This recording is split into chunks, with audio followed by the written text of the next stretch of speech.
Panibagong pangaharas ng China, binuntutan ng isang barko nila ang mga barko ng Pilipinas na magsasaliksik sa hilaga ng Bajo de Masinloc. Hinabol po ng China Coast Guard vessel ang mga barko natin kahit malapit na sa Pangasinan. Nakatutok si Mav Gonzalez.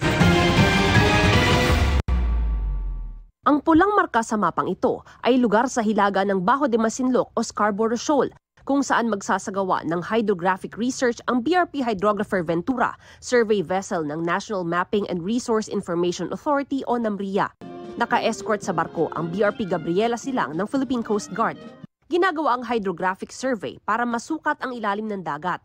Pero kaninang madaling araw, habang papunta roon ang mga barko ng Pilipinas, sinalubong at hinarangan sila ng isang barko ng China Coast Guard.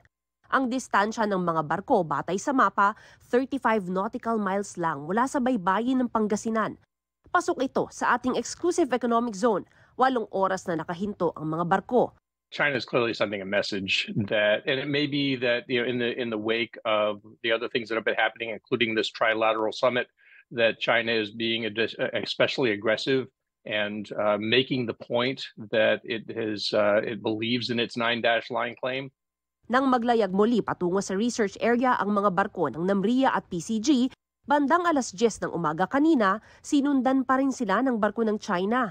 Ayon sa International Advocacy Group na Sealight, matapos i-anunsyo ng NAMRIA ang gagawing hydrographic survey, 2 China Coast Guard at 10 Chinese Maritime Militia ships ang namonitor nila sa bahagi ng Bajo de Masinloc.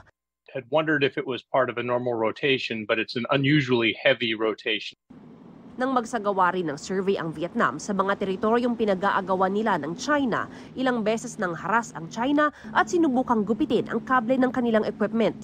If indeed the China decides that this hydrographic survey is a threat to their sovereign claims within the 9-dash line, then they could and have in the past shown the capacity to get pretty aggressive with these things.